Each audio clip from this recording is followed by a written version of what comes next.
বন্ধুরা আজকে রান্না করব ফলি মাছ। তো নুন হলুদ একটু তেল আর একটু লঙ্কা গুঁড়ো মাখিয়ে নিয়েছি। কড়াইতে দিয়ে দিলাম সর্ষের তেল। মাছগুলো ভেজে নেব।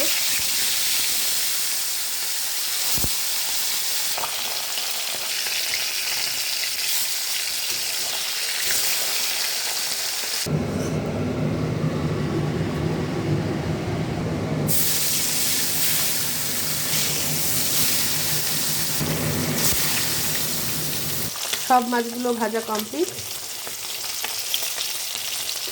এই যে বন্ধুরা মাছগুলো সব ভাজা হয়ে গেছে। এবার একটু আলুগুলো ভেজে নেব।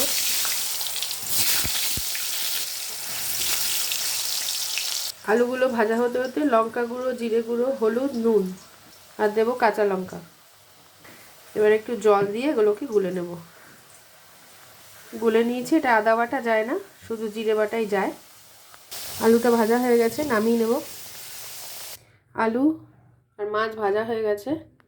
তেলের মধ্যে তেজপাতা আর সাদা জিরে দিয়ে দিলাম। এবার এই মশলাটা দিয়ে দেবো। ভালো করে কষিয়ে নেব মশলাটা।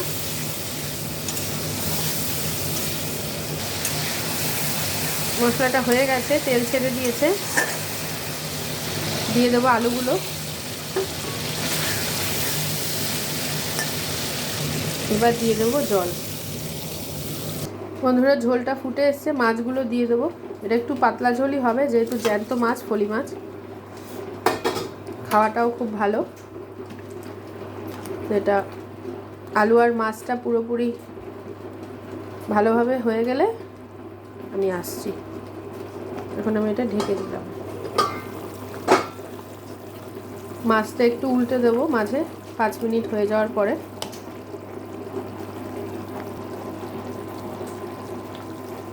এটা আবারও ঢেকে দেবো। বন্ধুরা মাছের ঝোল হয়ে গেছে। এই যে আলুও নরম হয়ে গেছে। এবার আমি শুকনো খোলায় জিরে ভাজা থাকে না, সেটা আমি ছড়িয়ে দিলাম। শুকনো খোলায় নেড়ে জিরেটা গুঁড়ো করা আছে। আপনারা এইভাবে রান্না করে খাবেন, ভালো লাগবে। লাইক কমেন্ট শেয়ার করবেন। তো এটা আবার আমি নামিয়ে নেব।